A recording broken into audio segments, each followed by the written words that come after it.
안녕하세요. 오늘도 사연 살롱을 찾아주셔서 감사합니다. 저는 결혼하고 1년 반 만에 돌아온 돌싱녀 30대 여성입니다. 저는 남편이 하도 대리 효도를 강요해 더는 버티지 못하고 이혼했어요. 남자들이 결혼하면 효자가 되고 못난 놈일수록 자기 마누라한테 대리 효도를 강요한다는 말을 듣긴 했는데 그게 제가 될 줄은 꿈에도 몰랐어요. 그리고 결혼하고 난 뒤 연애하면서는 몰랐던 그놈의 진짜 속내를 알게 되고 심지어 제가 극혐 많은 유형의 남자라는 사실을 알았을 때는 그저 이놈에게서 도망가야 한다는 생각밖에 없었는데 제 얼굴에 침 뱉는 일인 걸 알지만 제가 사랑해서 결혼까지 한 그 남자는 정말 최악 중에 최악의 인간이었어요.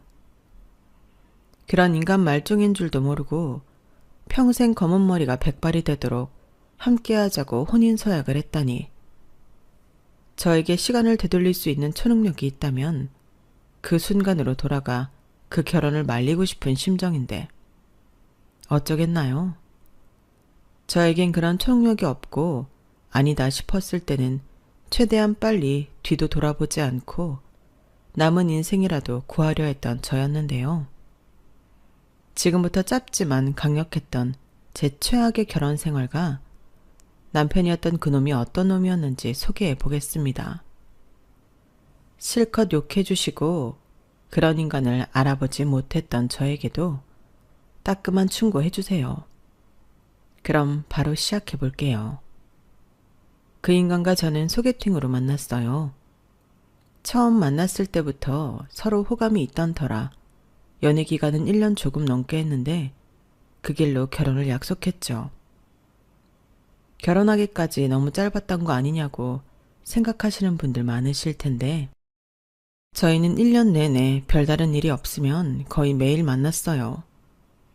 그리고 서로 말도 잘 통하고 생각하는 가치관도 비슷해 싸울 일도 없었는데 양보다 질이라고 우리는 자주 만나는 통상 사계절을 함께 했으니 결혼을 해도 잘 살 거라는 확신이 있었죠. 하지만 결혼식이 끝나고 남편은 제가 알던 그 사람이 아니었는데요. 그 연애 기간 동안 혼신의 연기를 했던 건지 아니면 이젠 저란 사람은 잡은 물고기라 맞춰줄 필요가 없다고 생각한 건지 남편의 태도가 180도 달라졌는데 처음으로 제가 남편의 변화를 인지한 건 결혼하고 처음 맞이하는 추석 명절이었어요.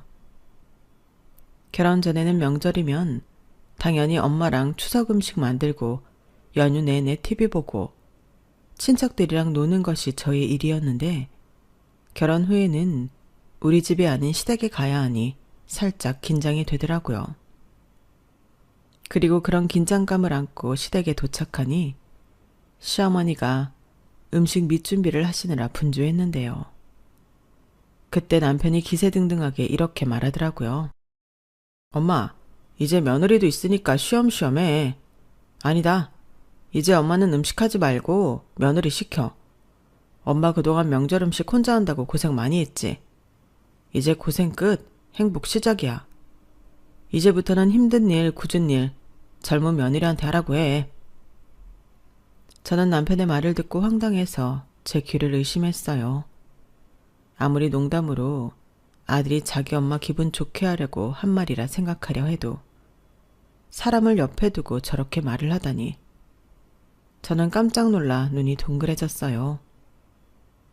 그러자 남편은 저를 향해 찡긋하며 분위기 파악을 하지 못했는데 그래서 저도 어색하게 웃으며 농담하듯 남편한테 그랬어요.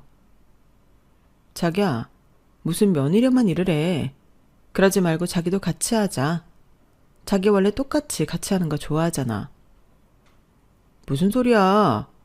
나는 무슨 부엌 일을 해. 그리고 자기가 몰라서 그러는데 우리 집은 원래가 여자들만 부엌 일해. 뭐라고?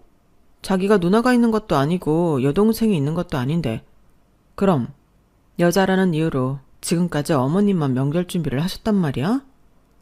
진짜 다들 너무하다. 사람이 몇인데 우리 어머니 불쌍해서 어떡해? 저는 일부러 남편과 다른 가족들 들으라고 과장해서 말했어요. 그때 시댁이 큰 집이라 일찍 온 친척들도 두세 명 계셨는데 제 말에 시선이 삽시간 남편과 아버님을 향해 쏠렸죠. 그러자 시어머니가 안절부절 못하시며 남편한테 괜찮다고 그만하라고 하셨는데요. 저는 시어머니에게 아니라고 남편 말대로 지금까지 고생하셨으니 방에 들어가 쉬시라고 했어요. 죽이 되든 밥이 되든 저랑 남편이 명절 음식 할 테니 맡겨주시라고 했는데 그때 시어머니와 남편, 시아버님까지 죽을 상을 하고 있더라고요. 거기에서 저는 물러서지 않았어요. 아예 주방으로 들어가 앞치마와 고무장갑을 꺼내 남편한테 입혀주며 설거지부터 하라고 등을 떠밀었고 시아버님께는 재료 좀 칼로 썰어 달라고 했는데 그러면서 저는 가장 어려운 전을 부치겠다고 했죠. 그러자 친척들은 재미난 구경이라도 났다는 듯 남편과 시아버님을 보며 키득거리기 시작하셨는데 그때 시어머니 표정이 살벌했어요. 며느리인 제가 자기들 망신을 시킨다고 생각하신 거죠. 하지만 저는 아랑곳하지 않았는데요. 일단 시작은 남편이 먼저 했고 저희 친정은 명절이든 누구 생일이든 온 가족이 집안일을 함께 하기 때문에 누군 일하고 누군 쉬는 게 용납이 되지 않았어요. 심지어 주방일을 제외하고 집안일은 저희 아빠가 제일 잘하시는데 저보다 6살 어린 남동생도 집안일에 능숙했어요. 저희 엄마가 성년의 날에 동생에게 앞치마를 선물하며 장가 가고 싶으면 음식이랑 집안일 배워야 한다고 하셨는데 진짜 장가는 가고 싶은 건지 동생이 곧잘 집안일을 하게 되었죠. 그에 반면 딸인 저는 시집가면 평생 한다고 오히려 쉬엄쉬엄 하라고 나름 대접을 받고 살았는데 결혼하자마자 남의 집 무수리가 되게 생겼으니 저도 모르게 짜증이 나더라고요.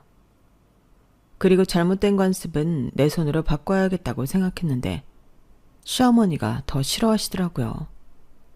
아니, 그동안 혼자만 일하신 거 이제 와서 며느리가 바꿔주겠다고 하는 건데 정작 시어머니가 그럴 필요 없다고 제가 남편한테 입혀준 앞치마를 벗기시는데 답답하더군요. 그리고 시어머니는 그 앞치마를 저를 주시며 힘든 거 안 시킬 테니 따라 들어오라고 하는데요. 저는 죄송하다고 남편이랑 같이 하겠다고 물귀신처럼 남편을 물고 늘어졌어요. 그러자 남편도 다른 친척들 보는 눈이 있어 그런가 버티지 못하고 알겠다고 같이 하자고 주방으로 들어왔고 시아버님과 아주버님은 자기 일 아니라는 듯 거실에서 다른 친척들과 함께 TV를 보고 있는데 점점 남편의 입이 튀어나오더군요. 아니, 자기가 먼저 도발했는데 왜 자꾸 저한테 눈치를 주는 건지. 저는 남편이 째려볼 때마다 똑같이 눈을 치켰다며 물러서지 않았죠. 그리고 그날 저녁 시댁에서 하룻밤 자는데 남편이 작은 목소리로 저한테 왜 그러냐고 식구들 앞에서 자기 개망신 시키려고 그러냐며 화를 냈어요. 개망신? 그게 왜 개망신이야? 자기야말로 어머니한테 그랬잖아. 이제 며느리 생겼으니까 힘든 일 굳은 일 며느리 시키라고. 그게 내 앞에서 할 소리야? 내가 힘든 일 굳은 일 하려고 자기랑 결혼했어? 아니, 그거야. 그냥 우리 엄마 기분 좋으라고 한 소리지. 형이 결혼을 안 해서 내내 혼자만 일했는데 이제 며느리도 생겼으니까 쉬엄쉬엄 하라고. 나는 오히려 식구들 앞에서 자기 위신을 세워주려고 했던 거야. 그때 자기가 그렇다고 동조해줬으면 다른 친척들이 며느리 잘 들었다고 칭찬할 거니까. 근데 자기가 다 망쳤어. 무슨 소리야. 누가 그런 걸로 칭찬을 해. 지금이 뭐 80년대야? 그리고 자기는 집에서는 집안일 하면서 왜 여기서는 안 하려고 하는 건데? 원래 여자만 부엌 일을 한다니. 여자 형제가 있는 것도 아니면서 어떻게 그래? 남자가 뭐 벼슬이야? 목소리 낮춰. 뭘 잘했다고. 우리 집은 원래 그랬어. 할머니도 그랬고 남자는 바깥일, 여자는 집안일. 그건 원래 옛날 세대부터 그랬던 거잖아. 그래서 시댁에 오면 자기는 손 하나 까딱 하지 않겠다? 그럼 내가 시댁에서는 일할 테니까 자기는 내일 우리 집 가면 일해. 나는 손 하나 까딱 하지 않을 테니까. 그건 또 무슨 억지야. 그러는 게 어딨어? 그리고 내일 처가에 가다니. 결혼하고 첫 명절인데 연휴 마지막까지 우리 집에 있어야지. 손님들 계속 올 텐데. 뭐라고? 그럼 나는 이번 명절에 우리 집에 못 가? 자기야, 이제 자기는 시집 왔어. 그럼 어디가 우리 집이야? 우리 집은 자기랑 나랑 사는 집이 우리 집이고 시댁의 1순위, 친정이 2순위지. 이번 명절에 일부러 며느리 인사받으라고 우리 부모님이 친척들 초대 많이 했다고 했으니까 이번 명절은 계속 우리 집에 있어야 해. 무슨 말도 안 되는. 그게 원래 관습이야. 그리고 자기가 내일 제일 먼저 일어나서 아침상 차려야 하는 거 알지? 뭐 오늘 대충 음식들 다 했으니까 내일은 새밥이랑 국만 끓이면 되겠다. 저는 남편의 말을 듣고 어안이 벙벙했어요. 남편이 너무나도 당연하게 얘기하니까 더 어이가 없더라고요. 그리고 저는 그날 잠자리도 바뀌었겠다. 남편의 말이 거슬리겠다. 잠을 한숨도 자지 못했는데요. 그래도 로마에 가면 로마법을 따라야 한다고 좋은 마음은 아니었지만 잠도 못 잔 김에 새벽 6시에 일어나 주방으로 갔어요. 그러자 시어머님이 벌써 일어나 쌀을 씻고 계셨는데 저를 보시더니 무척 반가워하시더군요. 일어났니? 나는 너를 깨울까 말까 한참을 고민했다. 그래도 네가 며느리 도리는 아는 애라 다행이네. 너는 냉장고 열어서 된장국 끓일 재료 꺼내서 손질해라. 그 정도는 할 줄 알지? 시금치 어제 남아서 그거 넣어서 된장국 끓이려고. 아, 네. 저는 잘은 모르지만 눈치껏 냉장고에서 된장국에 들어갈 만한 재료를 꺼내 물에 씻고 손질을 했어요. 그리고 1시간 정도가 지났을까? 시어머니는 남편 말과 다르게 계란찜도 하고 이런저런 밑반찬을 만들기 시작했는데 시아버님과 남편이 곧이어 일어나더니 주방에서 시어머니와 제가 일을 하는 모습이 보기 좋다며 얼굴에 한바구음을 지으셨어요.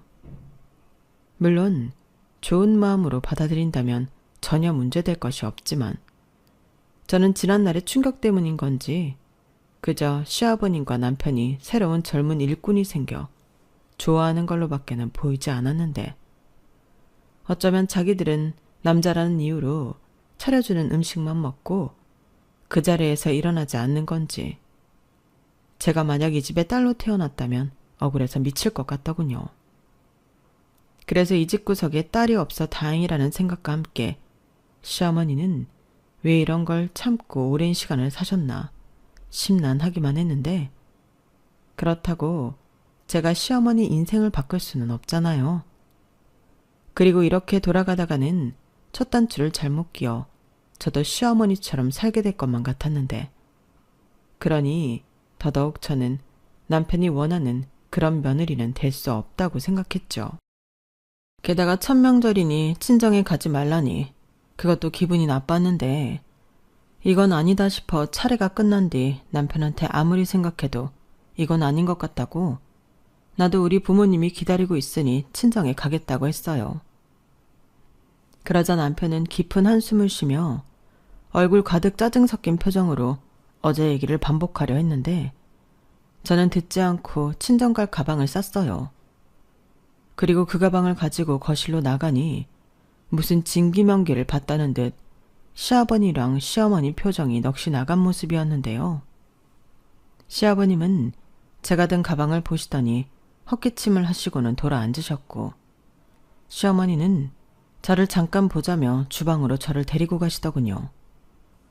그리고는 소름이 끼칠 정도로 남편과 같은 소리를 했는데 저는 물러서지 않았어요. 어머니, 저는 아무리 그게 이 집 관습 같은 거라도 이해할 수 없어요. 그럼 저희 부모님은 딸 시집 보내면 명절에도 못 보는 건가요? 아니 뭐 내가 영영 네 친정에 가지 말라고 하니? 여자가 결혼했으면 시댁이 먼저라는 거지. 아니요. 저는 누가 먼저고 누가 1순위가 아니고 양가 똑같이 하고 싶어요. 어머님이 딸이 없으셔서 그러시나 본데 저도 결혼하고 첫 명절에 저희 부모님 보고 싶죠. 전처럼 같이 사는 것도 아닌데요. 아우, 너도 참 철이 없어도 왜 이렇게 없니?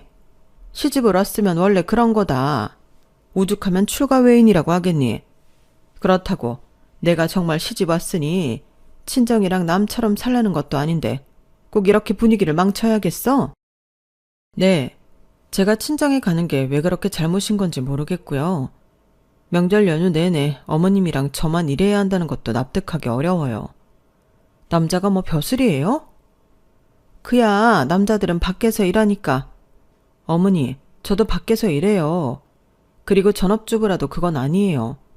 주부는 근무 시간도 없고 월급도 없고 휴가도 없는데 남자들 위해 희생만 해요?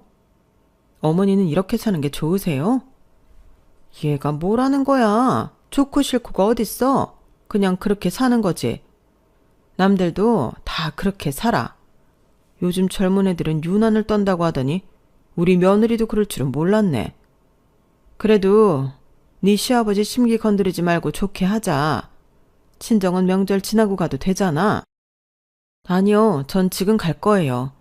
다른 며느리들도 차례 끝나면 친정 가잖아요.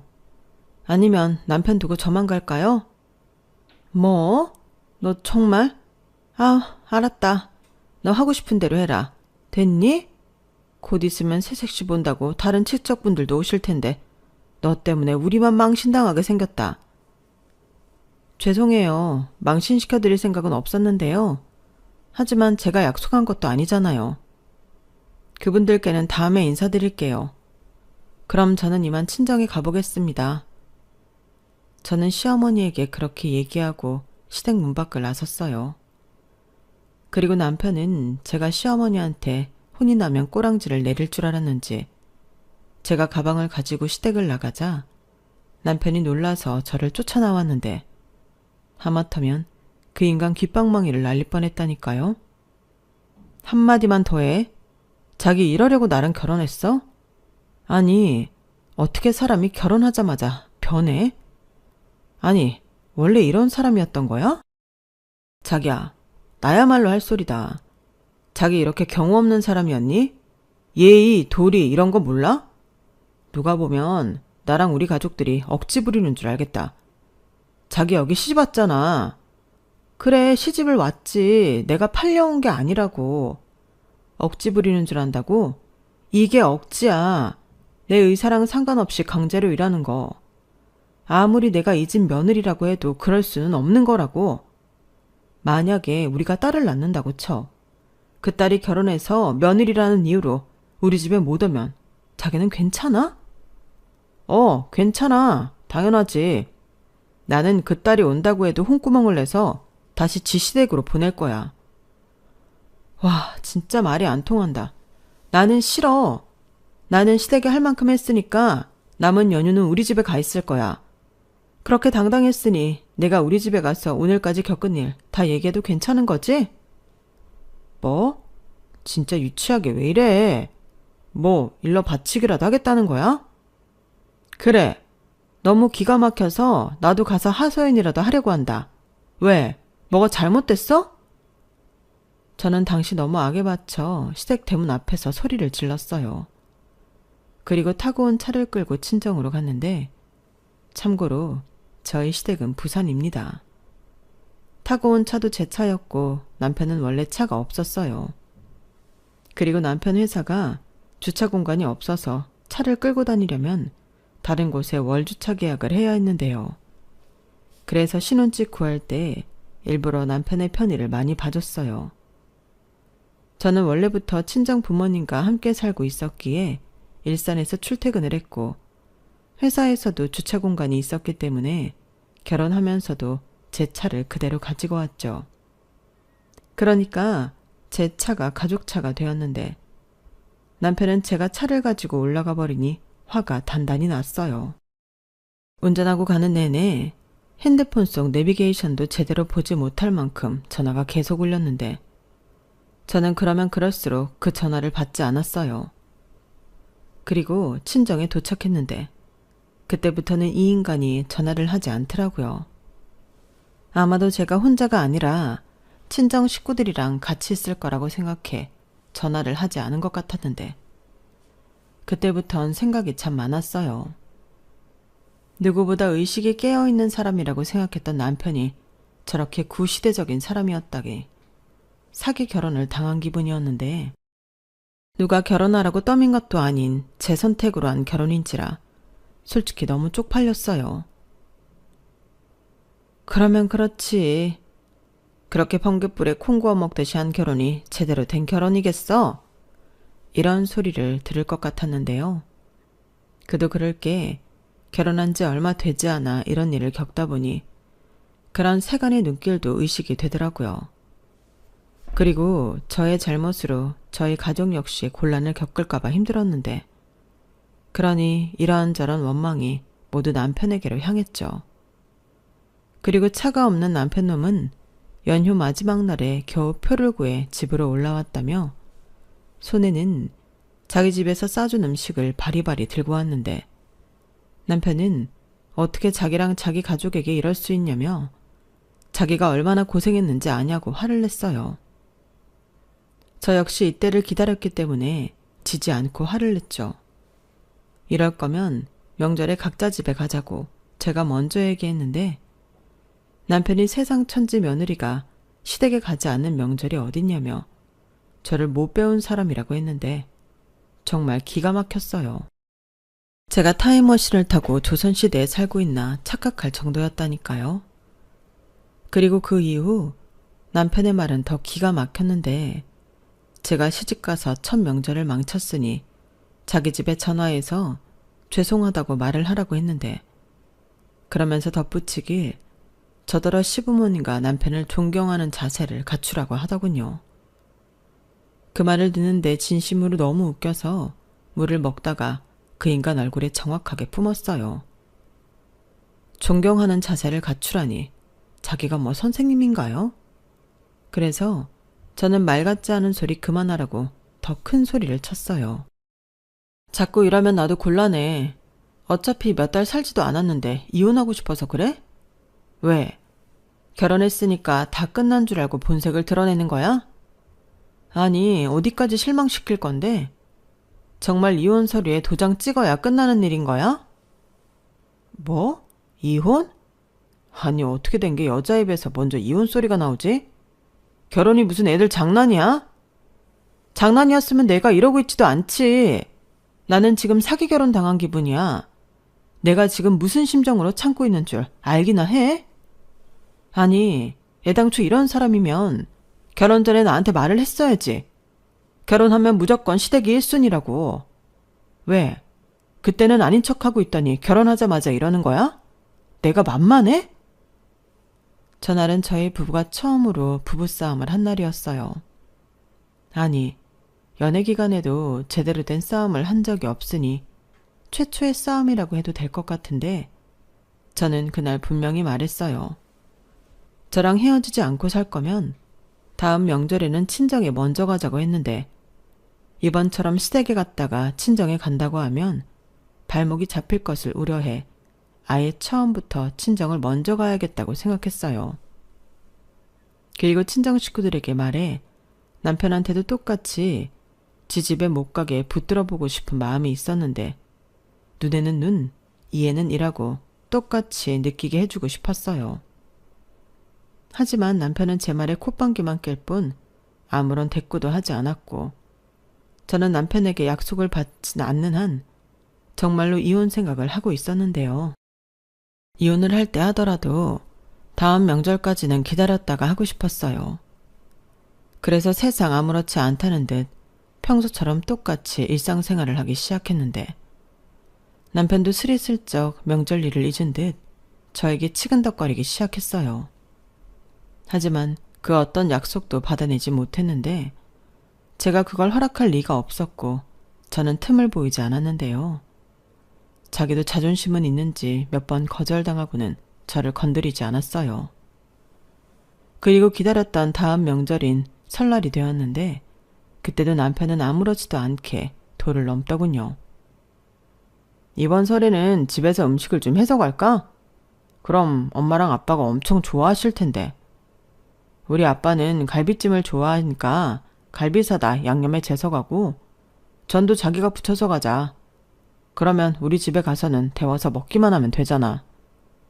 전도 너무 많이 하지 말고 고추전이랑 동태, 깻잎, 동그랑땡, 또 뭐 있지? 아, 버섯이랑 고추전 정도만 하고 갈 때 과일도 좀 사가야겠다. 라고 자기 혼자 명절 계획을 세우고 있었는데 그 말을 듣는데 기가 막혔어요. 아니, 자기가 할 것도 아니면서 아주 친절하게 제가 할 일을 자기가 계획을 세우더라고요. 그리고 저는 애당초 설날에 시댁에 갈 생각이 없었는데요. 남편이 지난 명절에 제가 원하는 약속을 해주지 않았으니 저는 그에 맞는 명분이 있었어요. 그래서 친정에도 명절 첫날부터 혼자 갈 거라고 미리부터 얘기를 해놓았는데 저희 엄마는 싸웠냐고 물어보더니 제가 자초지종을 이야기하자 알겠다고 제 마음을 알아주셨어요. 저희 엄마도 당신 딸이 시댁에 가서 종처럼 일하는 게 싫었는지 와서는 손 하나 까딱하지 말라며 그날 아예 근처 아들이라도 가자고 하셨는데요. 저는 좋다고 했어요.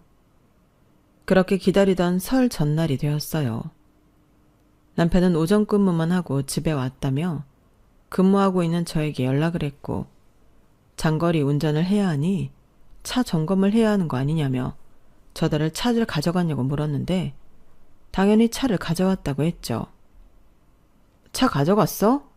내가 아침에 차는 두고 가라고 했는데 자기 못 들었구나. 그럼 자기가 차량 점검받고 와. 아니, 오늘 같은 날은 휴가를 좀 썼어야 하는 거 아닌가? 자기 음식도 하려면 바쁠 텐데 장은 봤어?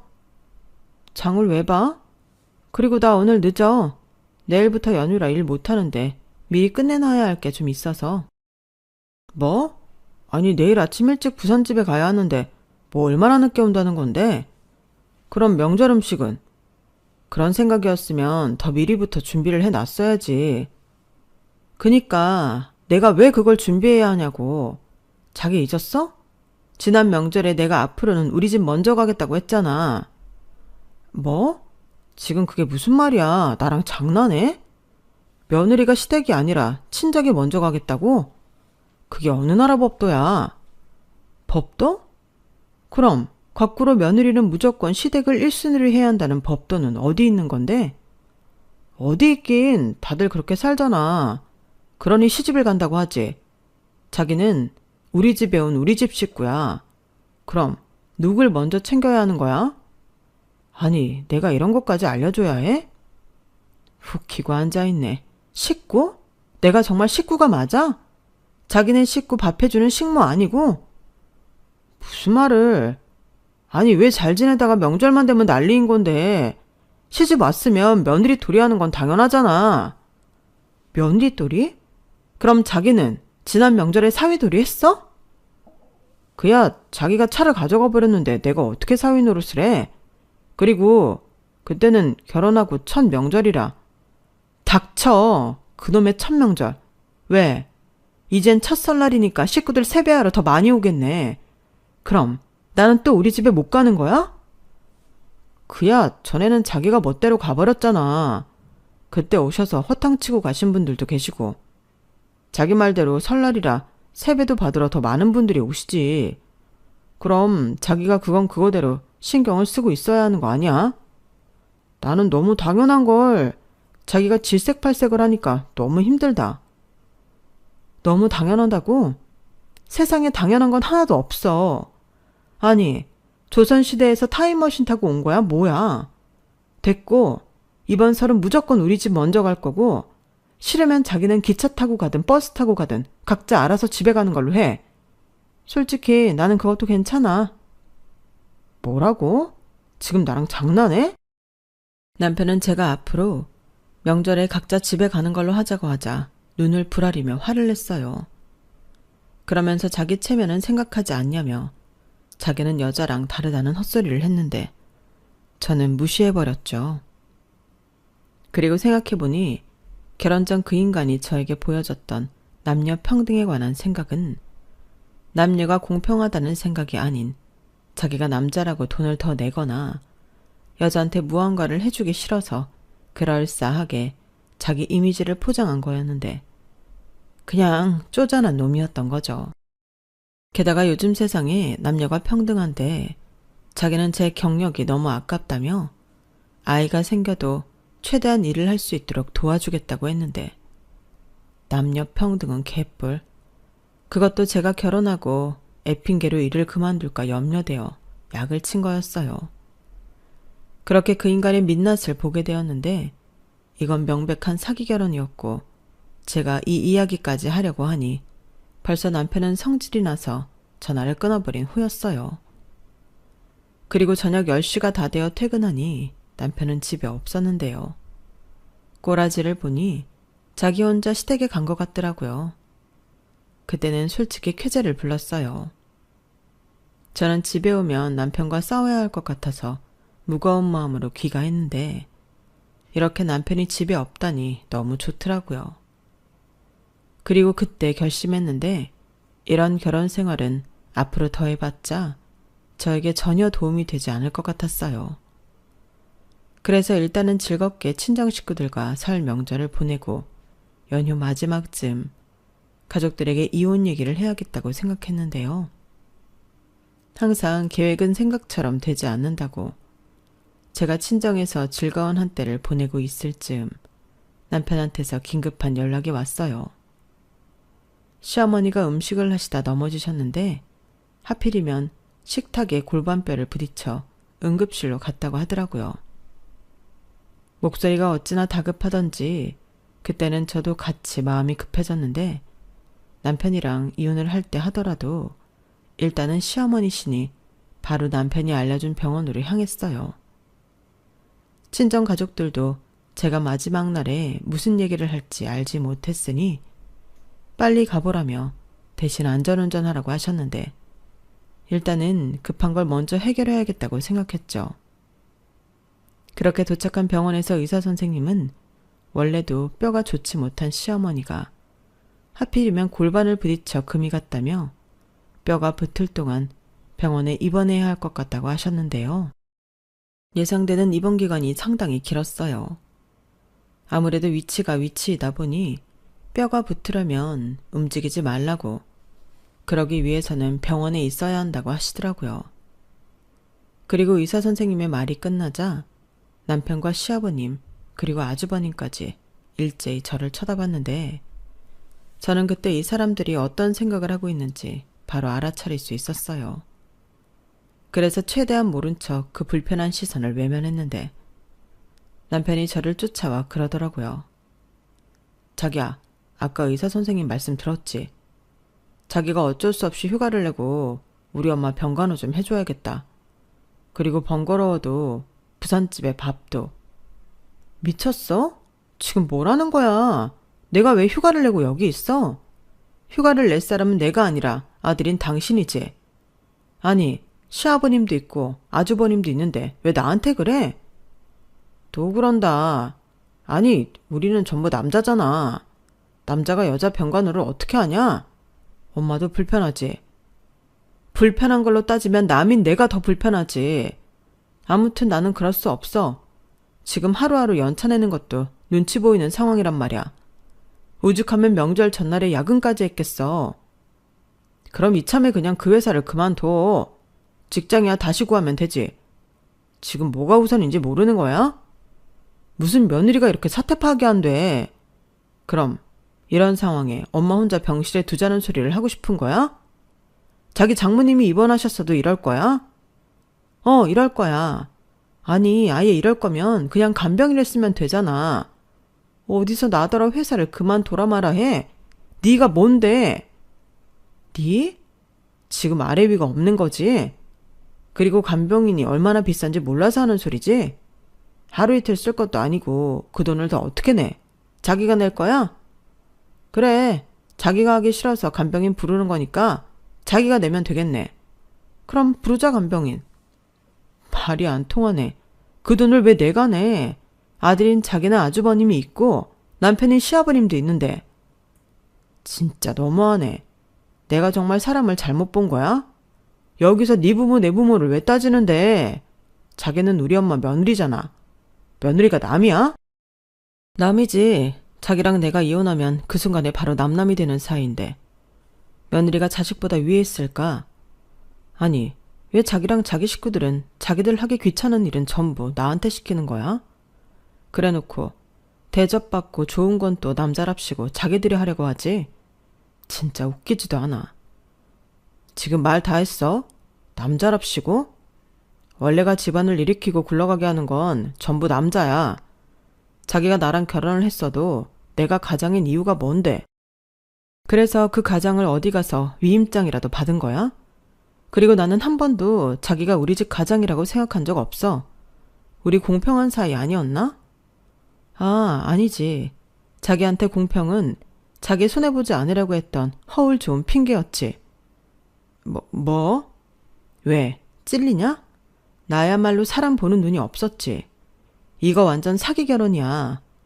어머니 병간호하고 싶으면 직접 해. 그리고 효도도 대리 효도 시킬 생각하지 말고 네가 직접 하라고. 뭐? 너 자꾸 하늘 같은 서방한테 니라고 할래? 왜? 하늘 같은 남자한테 니라고 해서 열받았니? 지가 얼마나 후진 인간인 줄도 모르고. 야, 쪽팔린 줄 알아. 그렇게 남자라고 가오찾고 싶으면 사내답게 행동하라고. 너 정말 이혼당하고 싶어? 이혼을 왜 당해? 이혼은 네가 당하는 거야. 어디 계속 해봐. 당장 이혼 소장 날려줄 테니까. 저는 장소가 병원이라는 것도 잊을 만큼 남편의 말에 화가 치밀었어요. 그리고 이판사판이라는 생각에 그동안 생각만 하고 있던 말을 거침없이 내뱉었는데요. 하긴 거의 그때는 생각만 하고 있던 건 아니었어요. 친정 가족들에게 말하고 일단 이혼 상담이라도 받아보려고 알아보던 차였는데 남편이 저렇게 제 가슴에 불을 당겨주니 하루라도 빨리 서둘러야겠다는 생각이 들었죠.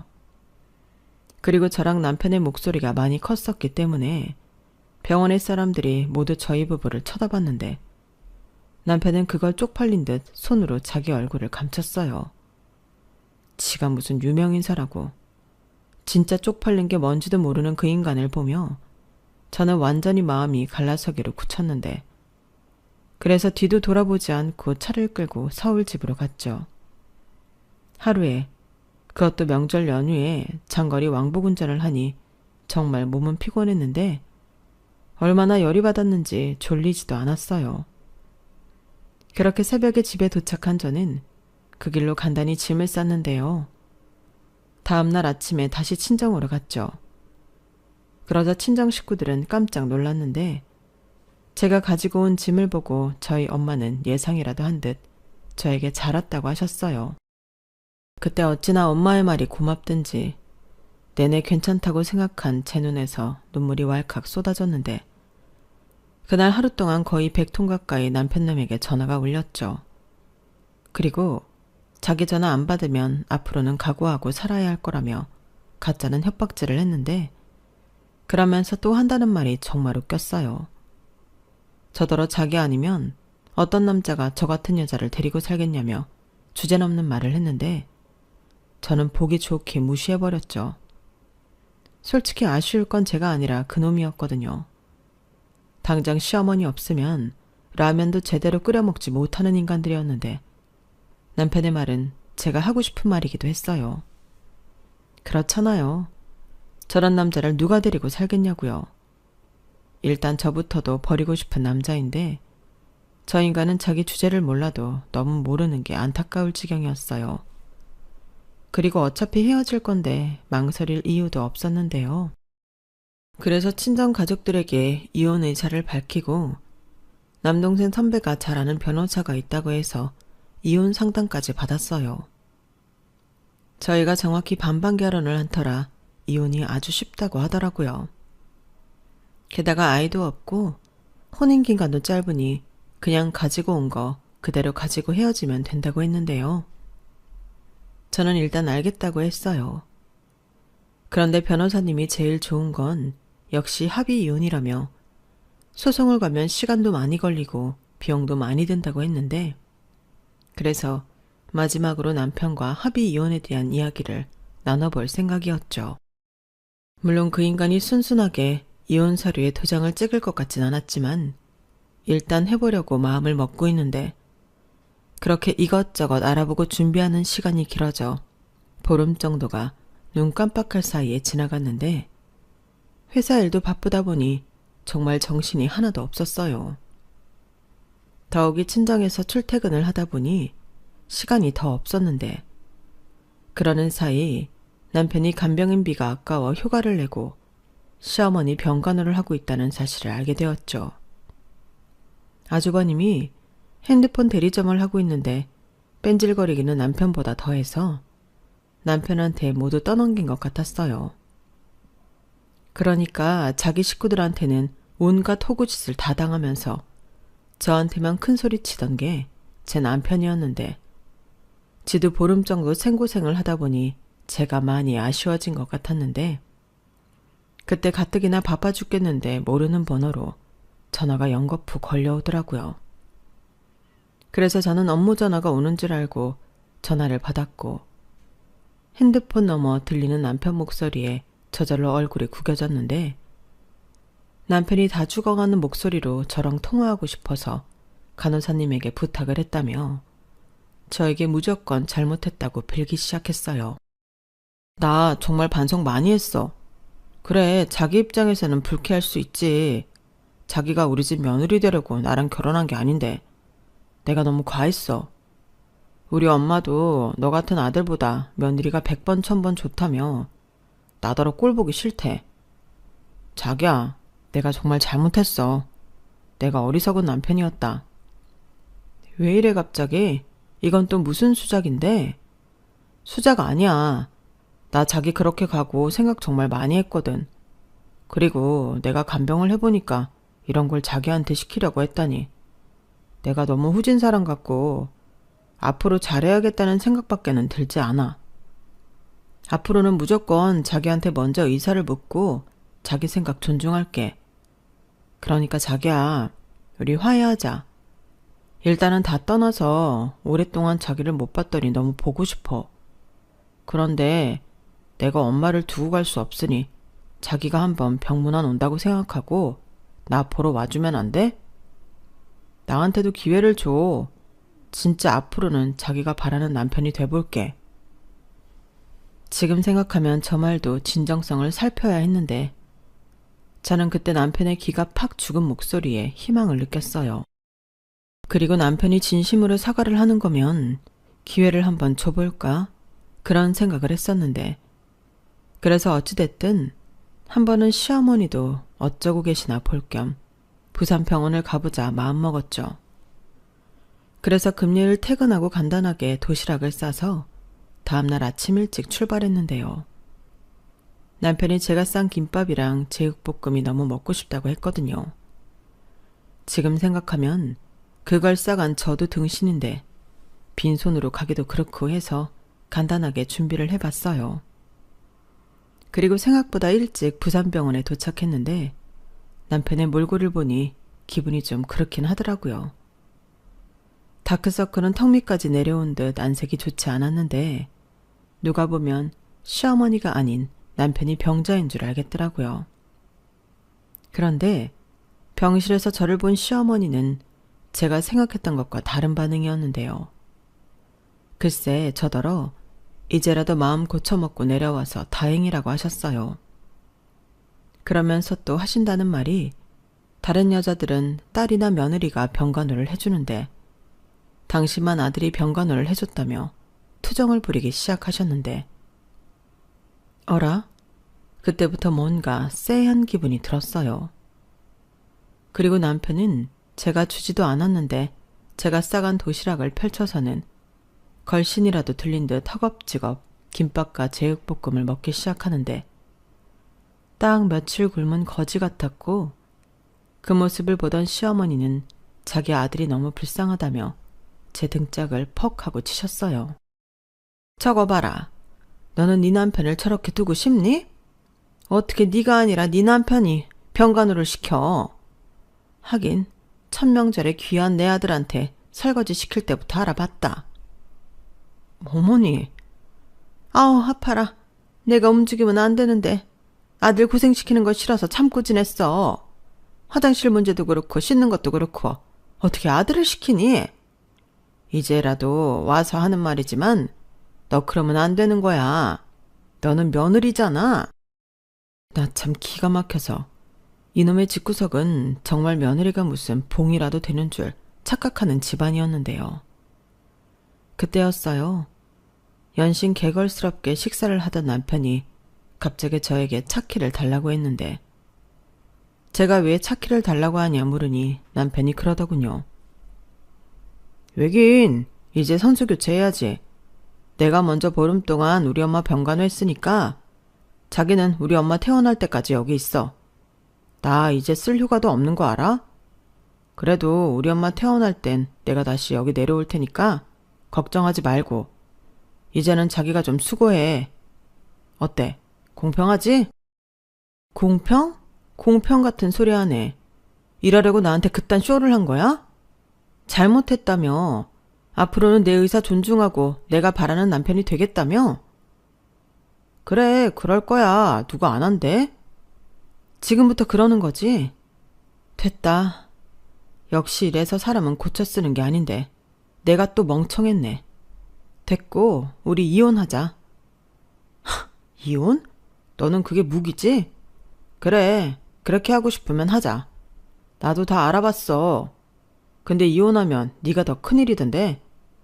며느리가 시어머니 병간호하기 싫어서 이혼을 하겠다고 하다니. 가정 파탄의 원인은 내가 아닌 자기한테 있어. 너는 그건 알고 떠드는 거야? 저는 남편의 말 같지도 않은 소리에 헛웃음이 터져나왔어요. 아니, 어디서 어떻게 알아봤는지 모르지만 저는 변호사 사무실에 가서 알아봤는데 그딴 소리는 처음이었거든요. 그런데 남편은 기세등등해서는 이혼의 책임이 저한테 있기 때문에 자기가 소송을 걸어서 제가 가진 재산을 모두 뺏어오겠다며 말 같지 않은 소리를 했어요. 뭐? 소송? 그런 소리는 어디서 들었어? 변호사라도 만나보고 하는 소리야? 나도 변호사 만나봤는데 그런 소리는 전혀 하지 않던걸? 뭐? 변호사를 만났다고? 그래. 내가 뭐 그냥 하는 소리였는 줄 알아? 근데 어디서 알아봤냐고. 나는 그냥 아는 사람 통해서. 그 아는 사람이 설마 인터넷이니? 아니, 알아보려면 제대로 알아봤어야지. 그래, 해보자. 이혼의 책임이 누구한테 있는지. 그리고 여기서 딱 정해. 유책 배우자가 전 재산 다 내놓기로. 어때? 뭐? 너는 뭐가 그렇게 당당해? 넌 뭐 들은 말이라도 있는 거야? 그럼 없을까봐. 이것도 그만 처먹어. 너 같은 걸 먹이겠다고 이걸 쌌다니. 내 손모가지를 분질러버리고 싶으니까. 저는 그놈 앞에 있는 도시락을 뺏어들고 바로 쓰레기통에 버려버렸어요. 그러자 병상에서 꼼짝도 못하는 시어머니가 안달이 나셨는데 저는 속아서 여기까지 왔다는 게 너무 분통이 터져서 그때는 시어머니의 모습이 눈에 들어오지 않았어요. 그리고 자기가 먹던 음식이 쓰레기통에 버려지자 남편도 눈이 횟가닥 돌았는데 저는 오히려 잘 됐다고 생각했어요.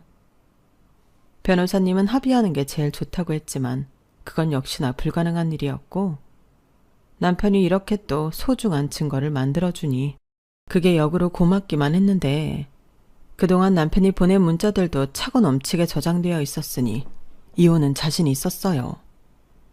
그리고 저는 그 길로 올라와 다음날 바로 이혼 소장을 작성해 발송했고 그렇게 시작된 이혼 소송은 당연히 제가 유리하게 흘러갔는데 결혼하자마자 강제로 저에게 며느리 도리를 강요하며 친정에도 가지 못하게 했다는 것부터 이혼의 사유로 인정이 되었어요. 그때 남편은 아니 이건 너무 당연한 건데 억울하다고 자기 변호사가 말리는데도 입에 거품을 물었는데 판사님이 저런 남편을 실시간으로 보시더니 제 편을 더 들어주시더라고요. 그리고 걱정했던 것보다 소송이 길진 않았는데 이참에 저는 위자료 청구 소송까지 진행하게 되었어요. 솔직히 그 인간 재산까지 가져올 마음은 없었는데 너무 괘씸해서 하는 데까지는 하고 싶더라고요. 그리고 변호사님도 이왕 하는 거 싹 다 하는 게 낫다고 해서 바로 진행했는데 금액이야 어마어마한 돈도 아니었지만 보란듯이 뜯어오고 싶더라고요. 그리고 그놈은 자기가 생각한 것과 현실이 다르다는 걸 그제야 알았는지 저를 찾아와 비굴하게 같이 산 정도 있으니 위자료는 안 받는 걸로 해주면 안 되겠냐고 했는데요. 그 모습을 보니 더 악착같이 받아내고 싶어졌죠. 생각해보니 그놈이 결혼 전부터 가지고 왔던 신용대출 빚도 있으니 제가 그놈의 전 재산을 모두 가져온 것과 다르지 않게 되었더라고요. 그리고 그 사실을 알고 어찌나 고소하던지. 그렇게 지 돈 다 뺏긴 그놈은 저더러 독한 년이라며 애당초 돈 뺏으려 제가 자기한테 접근한 거 아니냐는 망언을 했는데요. 진짜 어이가 없더라고요. 아니, 지가 무슨 재벌 2세 3세라고 그런 말을 하는 건지 웃기지도 않았는데 그때 제가 계속 그러면 모욕죄까지 더해 회사에도 소문 내주겠다고 친절하게 말해줬죠. 그러자 그 인간이 바로 꼬랑지를 내렸는데 아마도 자기 체면이 목숨처럼 중요한 인간이라 제가 한 말이 더 무섭게 느껴졌을 겁니다. 원래 그런 놈이거든요. 그리고 그렇게 그놈을 빈털터리로 만드니 결혼 생활 내내 답답했던 속이 뻥 하고 뚫리는 것 같았는데요. 본인은 아니었지만 이혼하고 마음고생한 목까지 재산 분할에 성공해 저는 다시 자유로운 싱글로 돌아왔어요. 자유라는 게 평상시 갖고 있을 때는 몰랐는데 누군가 억누리라고 하니 엄청 억울하다는 걸 새삼스레 깨달았어요. 그리고 다시 되찾은 소중한 자유인 만큼 앞으로의 제 인생을 더 멋지고 신나게 살아갈 예정인데요. 너무 짧은 결혼 생활이라 이런 사연을 쓴다는 게 조금 부끄럽지만 제 사연을 들어주신 고마운 여러분들 앞에서 약속하고 싶었어요. 이젠 이혼은 흠이 아닌 선택이잖아요. 아니다 싶으면 빨리 손절해야죠. 그리고 시대에 어울리지 않게 남자로 태어난 것이 벼슬인 줄 아는 그 인간들과 그 집구석이 앞으로 평생 시집오는 며느리 없이 자기들끼리 지지고 볶고 살았으면 하는데요. 부디 미혼 여성분들은 저런 집구석을 조심하시기 바랍니다. 이상 제 이혼 사연은 여기까지였어요. 지금까지 제 사연 들어주셔서 감사드리고요. 저는 앞으로 쭉 씩씩하고 당당하게 저만의 꽃길 인생을 살아가겠습니다. 행복하세요. 안녕히 계세요. 여러분, 사연 댓글에 응원과 현명한 조언 부탁드려요. 좋아요와 구독은 저에게 큰 힘이 됩니다. 오늘도 좋은 일 가득하세요.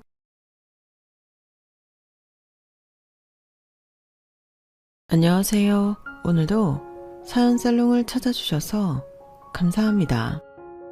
얼마 전에 저희 시아버지께서 황혼이혼을 하셨어요. 첫 부인과 사별하고 재혼해서 17년을 살아오신 아버님이 칠순을 앞두고 내린 결정이었기 때문에 주변에서 말들이 많더라고요.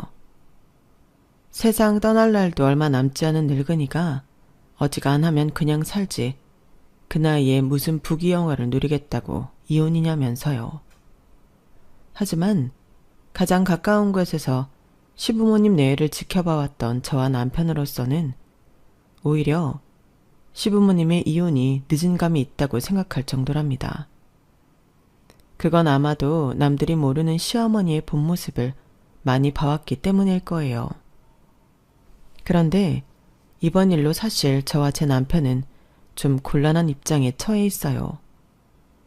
그건 바로 제 남편이 아버님의 친자식이 아닌 이혼당한 어머님의 아들이라는 것 때문이에요. 이런 경우 저희 부부 역시 어머님을 따라 아버님과 연을 끊는 게 맞으니까요. 하지만 이런 와중에 저희 부부가 아버님 댁에서 들어가 살게 되었으니 남들 보기엔 이상해 보일 거예요. 저희 부부도 이래도 되는 건가 걱정이 되긴 하니까요. 그럼에도 아버님 댁에서 살기로 한 건 아버님 부탁 때문이었어요. 사실 아버님이 진작에 이혼 결정을 내리지 못하신 것도 바로 저희 부부 때문이었어요. 어머님과는 당장이라도 헤어지고 싶었지만 저희 부부가 눈에 밟혀서 그러지 못하셨던 거죠. 그럼 지금부터 남들은 알지 못하는 저희 집안의 눈물겨운 사연을 들려드릴게요. 저희 엄마는 제가 15살 때 세상을 떠나셨어요.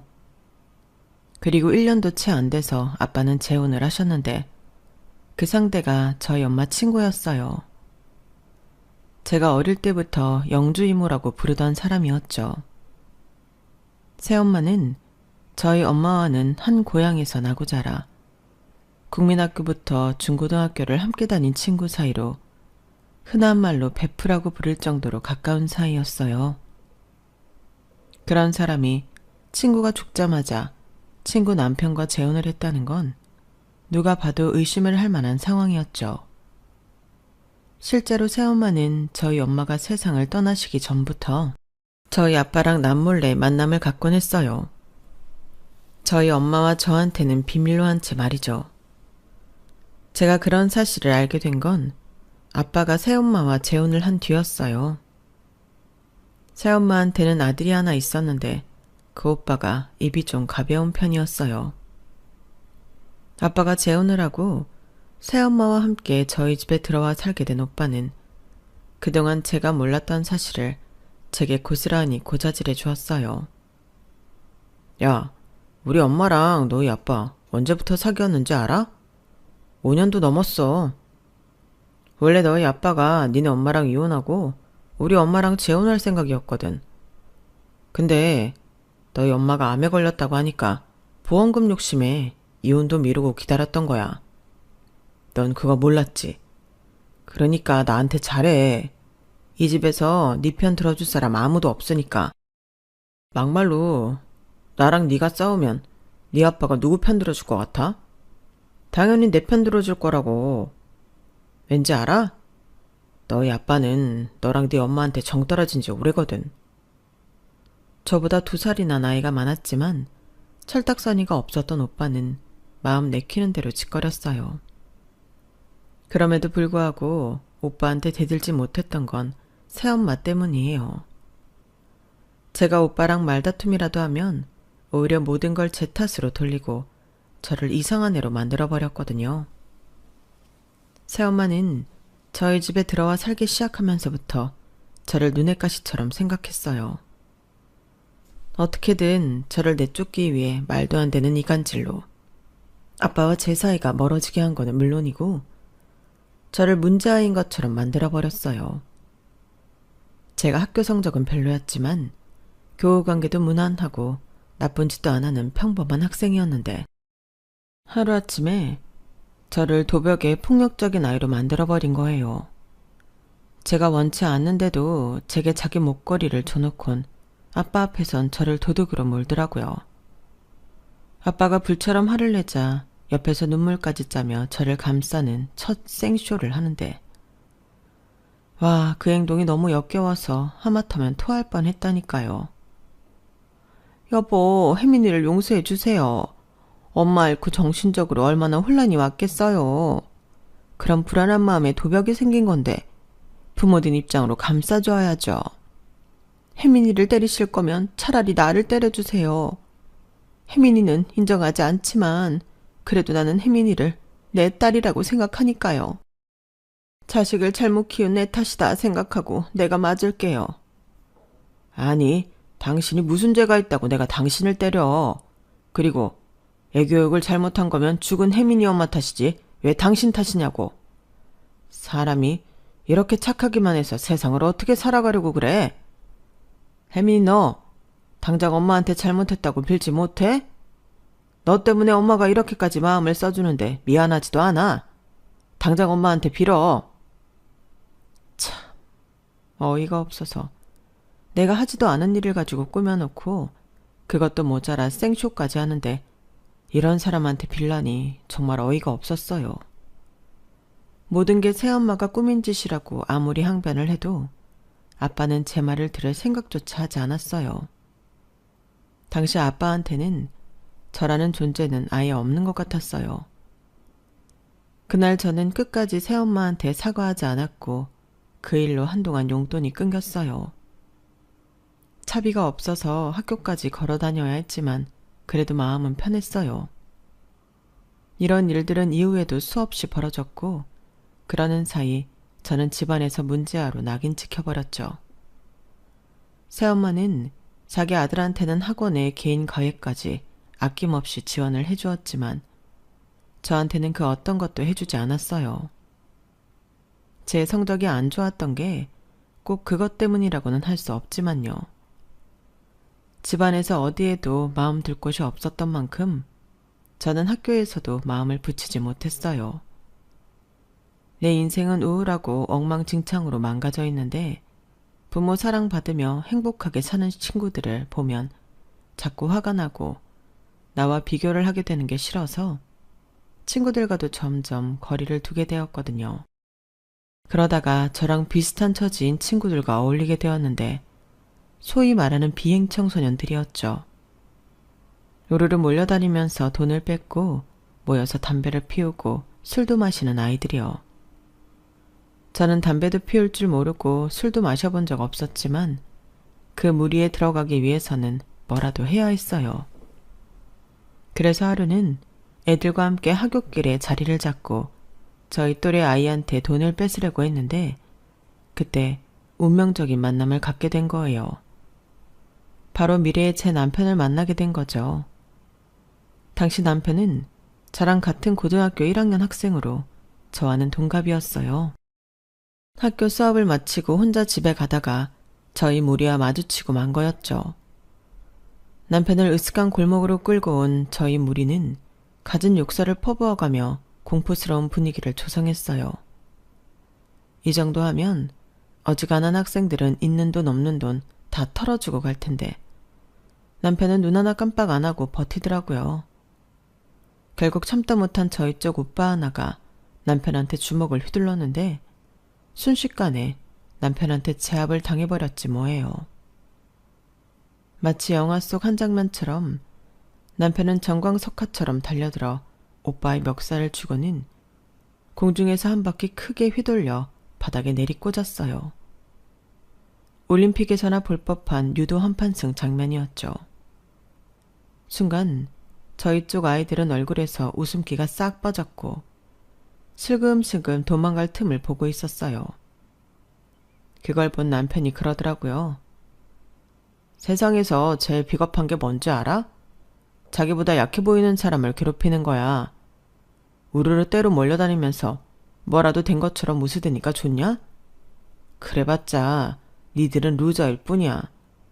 혼자 다니기엔 겁이 나니까 여럿이서 다닐 수밖에 없는 찌질한 겁쟁이라고. 누구든 날 이길 자신 있으면 덤벼. 자신 없으면 앞으로 내 눈에 띄지 마라. 걸리면 가만 안 둘 테니까. 남편의 말에 저희 쪽 아이들은 하나 둘 도망을 쳤어요. 그런데 저는 발이 움직이지 않더라고요. 겁이 나서가 아니라 내가 지금 뭘 하고 있는 건가 스스로 한심해서 그랬어요. 어쩌면 내 앞에 남학생 말대로 새엄마는 별것도 아닌 루저일지 모른다는 생각이 들었어요. 그런 인간이 두려워 내 인생을 망칠 필요가 있을까? 내심 그런 생각이 들더라고요. 그런데 그때 우디컨이 서 있는 저를 보고 남편이 그러는 거예요. 넌 뭐야? 나랑 해보겠다는 거야? 난 여자는 안 때려. 그러니까 꺼져. 누가 너랑 싸우겠대? 있잖아. 나도 그거 좀 가르쳐줘. 나도 너처럼 누굴 좀 때려 눕혀야겠으니까 방금 했던 그거 좀 가르쳐달라고. 아, 진짜 어이가 없어서. 너 방금 전까지 날라리들이랑 같이 나한테 돈 뺏으려고 했던 애야. 그런데 내가 네 부탁을 들어주겠니? 네가 가르쳐달란다고 내가 그러겠다고 하겠냐고. 말이 되는 소리를 해. 그건 미안해. 그런데 나 정말 그 기술이 필요해서 그래. 정말이야. 남편은 다짜고짜 유도기술을 가르쳐달라고 떼를 쓰는 저를 보고 황당했는지 입을 떡 벌리고 서 있었어요. 그래서 어떻게든 마음을 돌릴 생각에 제가 처한 상황을 주저리 떠들었어요. 두서없이 떠들긴 했지만 요점은 이거였어요. 나를 괴롭히는 새엄마랑 새엄마 백만 믿고 툭하면 나를 때리는 오빠한테 제대로 한 방 먹이고 싶다는 얘기였죠. 한참 제 이야기를 듣고만 있던 남편은 저를 빤히 바라보다가 한마디 했어요. 내일부터 방과 후에 옥상으로 와. 1분이라도 늦으면 그냥 갈 거야. 걱정하지 마. 어차피 난 할 일도 없으니까. 종례 끝나면 바로 달려갈게. 그렇게 저는 미래의 내 남편한테 유도를 배우게 되었어요. 제대로 된 유도를 배우겠다는 건 아니고 상대를 내동댕이 칠 수 있는 기술 딱 하나만 제대로 배우겠다는 생각이었죠. 그런데 당장 기술을 배우고 싶었던 제 마음과 달리 남편은 쓸데없는 걸로 시간을 끌었어요. 운동장을 몇 바퀴나 돌게 하거나 빈 교실에 앉아서 그날 배운 국영수 교과서를 읽게 하거나 영단어를 외우게 하는 등 유도와는 전혀 상관없는 것들로 말이에요. 처음엔 남편 비위를 맞출 생각에 잘 짜랐던 저였지만 일주일쯤 지나니까 더는 못 참겠더라고요.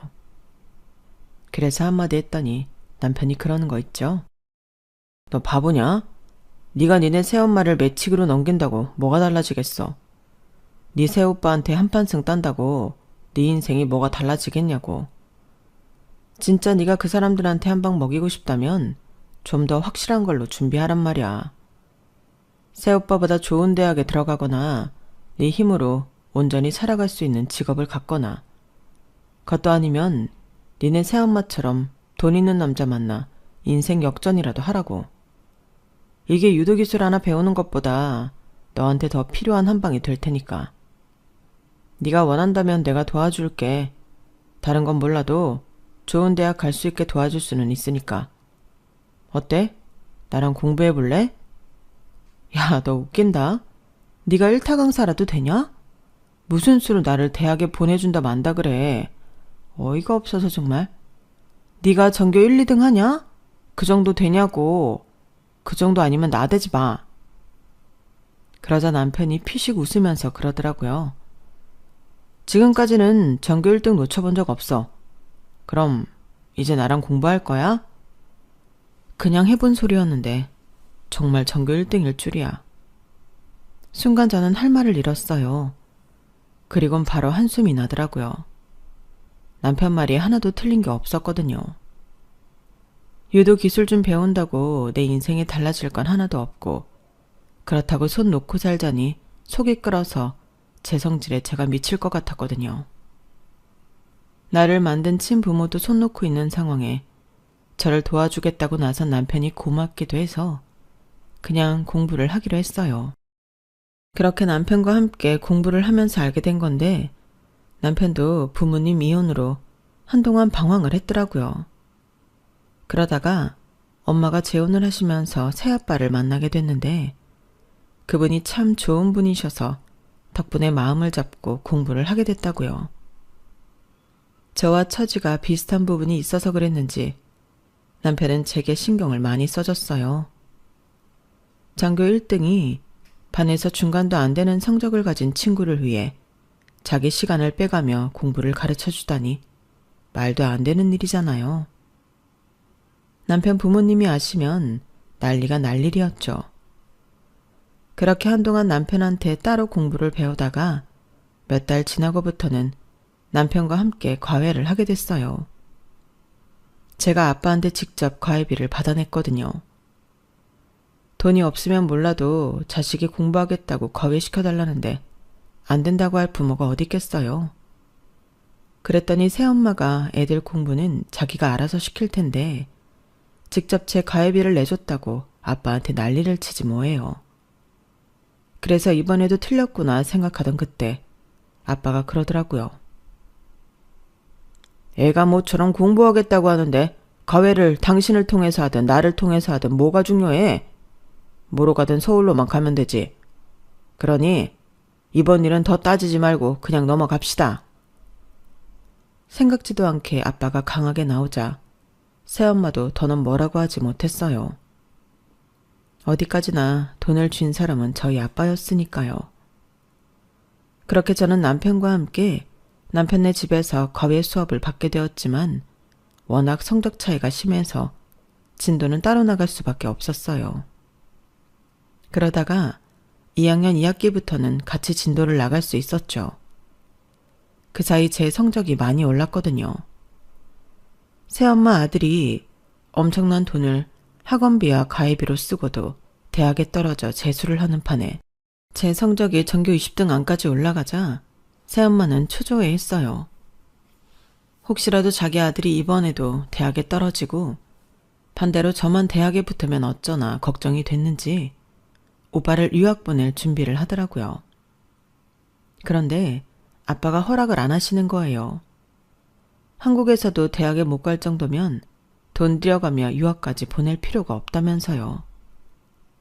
그 일로 엄마는 몇 날 며칠을 울고 짜며 시위를 했고 결국엔 아빠 허락을 받아 오빠를 유학 보내는데 성공했어요. 그게 자신의 아들 인생에 독이 되는 줄도 모른 채 새엄마는 아주 신이 나 있었죠. 남편과 함께 공부하는 데 취미가 붙었던 저는 꿈에 그리던 대학에 합격을 했어요. 서울대에 들어간 남편에 비하면 많이 떨어지지만 그래도 상위권 대학에 들어갔으니 인간 승리나 다름없었어요. 남편이 아니었다면 날라리들과 함께 다니면서 온갖 비행은 다 저지르고 살았을 테니까요. 따지고 보면 남편은 제 인생의 은인이나 다름없었어요. 제가 대학에 합격하자 아빠는 엄청 기뻐하시며 입학 선물로 뭘 원하냐고 물으시더라고요. 따로 살고 싶어요. 학교 근처에 원룸 구해주세요. 그거면 돼요. 그 말에 아빠는 침울한 표정이었지만 새엄마는 알턴이 빠진 사람처럼 시원한 표정이었어요. 덕분에 새엄마 도움으로 손쉽게 집을 나와 독립을 할 수 있었고 이후로 아빠 집에 가는 일은 없었어요. 사람들은 명절에 집에도 안 가고 혼자 있으면 외롭지 않냐고들 하는데 솔직히 저는 전혀 외로운 걸 모르고 지냈어요. 집에 가봤자 새엄마 때문에 못 올 때 온 것처럼 불편하기 짝이 없었으니까요. 게다가 집을 나와 혼자 살기 시작하면서부터 남편과 함께 보내는 시간이 많았기 때문에 외로울 틈은 없었어요. 남편과 저는 고3 말부터 사귀기 시작해서 남편이 군 생활을 하던 때 빼고는 거의 붙어 다니다시피 했거든요. 명절엔 남편을 따라 남편네 집에 가서 떡국도 먹고 송편도 먹고 했을 정도였기 때문에 저한테 시댁은 제 친정보다 편하고 가까운 곳이었어요.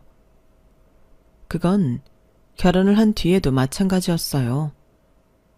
저희 부부는 대학도 졸업하기 전에 결혼을 했어요. 남편이 군 제대를 하고 몇 달 뒤에 바로 식을 올렸거든요. 결혼을 서둘렀던 건 따지고 보면 저 때문이었어요. 남편이 군복무를 하던 때였는데 오빠가 제가 살던 원룸에 찾아와 난동을 부린 일이 있었어요.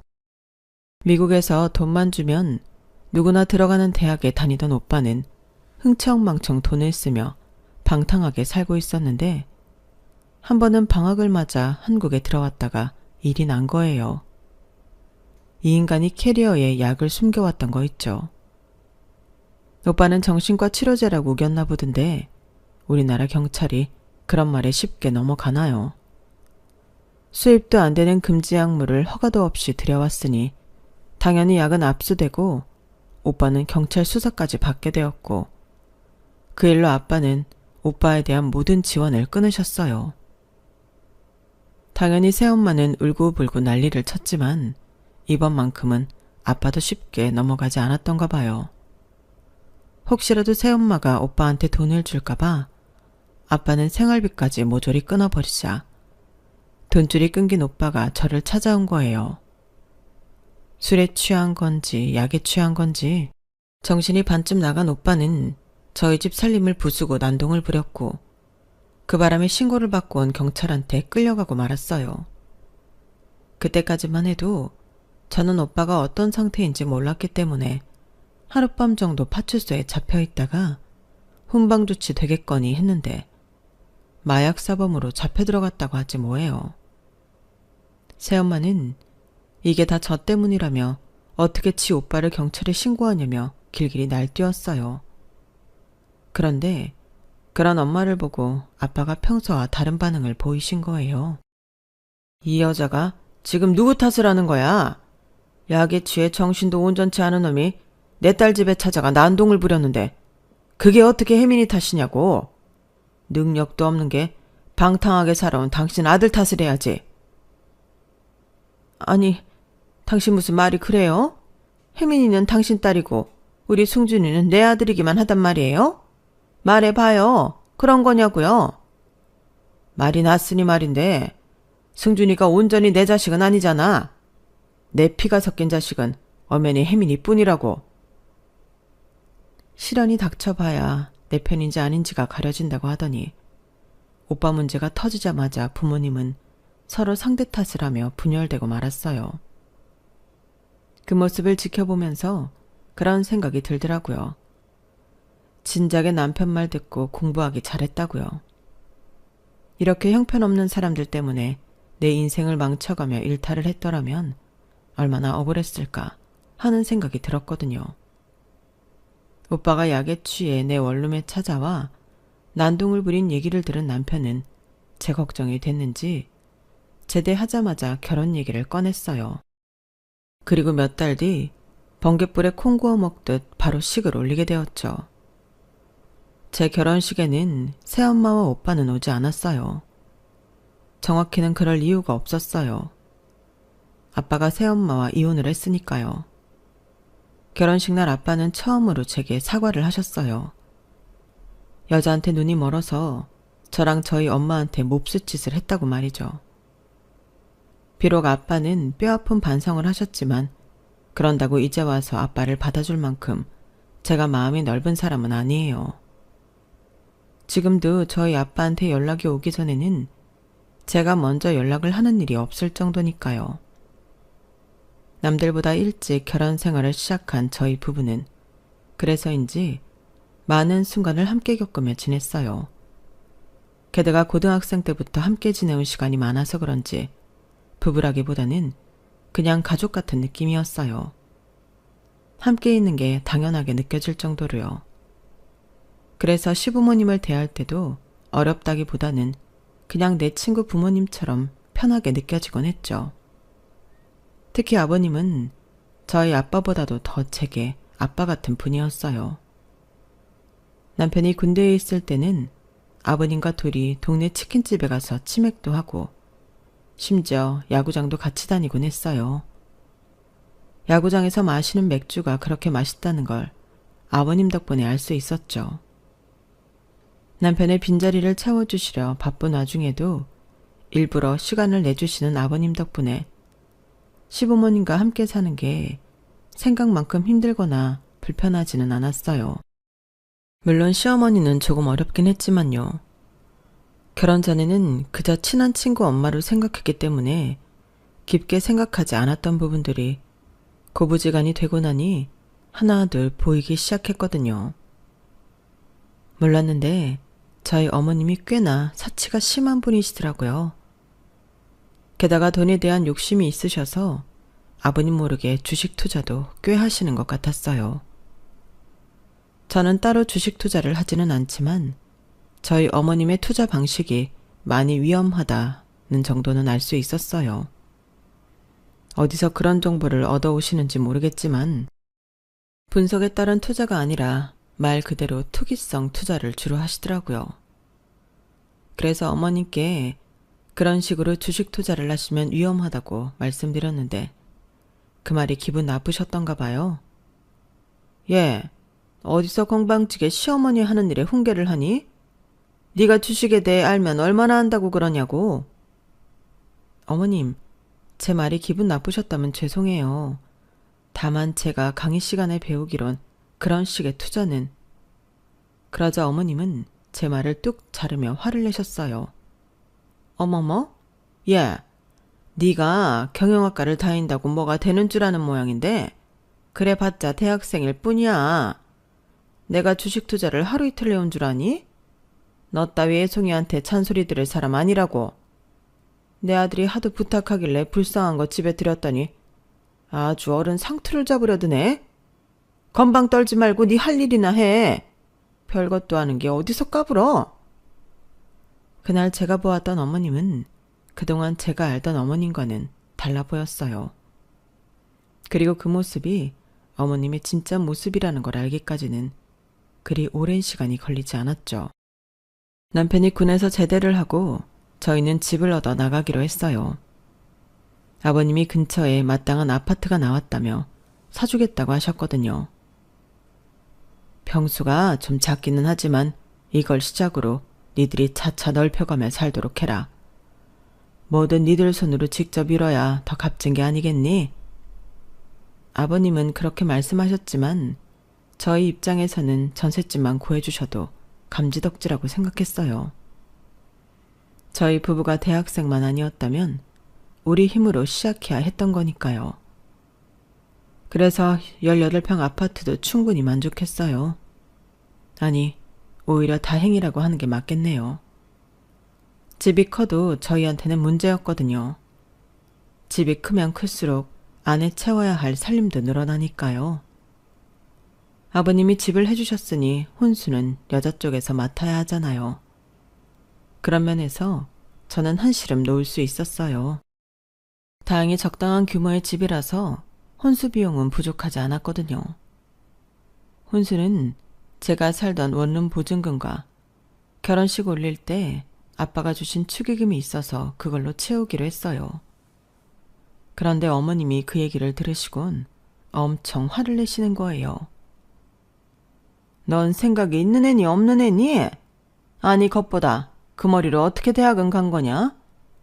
우리가 18평짜리 아파트를 해줬으면 최소한 너는 혼수로 그 절반이라도 해와야 정상 아니니? 어떻게 1억도 안 되는 돈으로 퉁치려 들어? 얘기 들어보니 니네 친정이 꽤 산다던데 네 아버지는 하나밖에 없는 딸 혼수를 이따위로 하게 두고 그 많은 돈은 죽을 때 짊어지고 갈 거냐고. 내가 정말 기가 막히고 코가 막혀서 말도 안 나온다.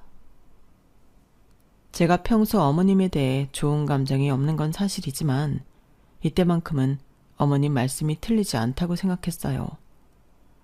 하지만 제 상황에 혼수 비용 도와달라고 아빠한테 전화를 할 수는 없었어요. 그러기에는 너무 염치가 없었거든요.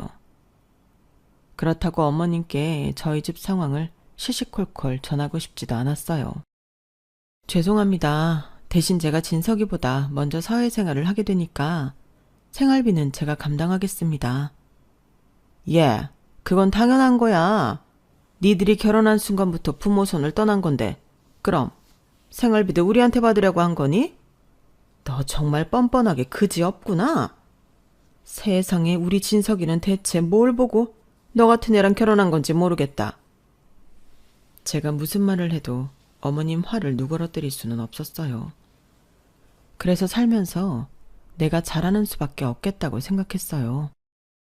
그런데 살아보니 처음 먹었던 마음이 지켜지지 않더라고요. 안 지키라고 안 지킨 게 아니라 도저히 지킬 수가 없었다고 하는 게 맞을 거예요. 오죽하면 제가 이렇게 불특정 다수가 되는 채널에 사연까지 보냈겠어요. 10년 넘게 결혼 생활을 하는 동안 어머님이 제게 했던 말도 안 되는 행동과 인격 말살에 가까운 폭언은 이루 말할 수 없을 정도로 많았어요. 그런데 저는 그거 다 이해하고 넘어갈 수 있어요. 내 남편을 낳아준 분이니까요. 하지만 적어도 내 부모는 건들지 말았어야죠.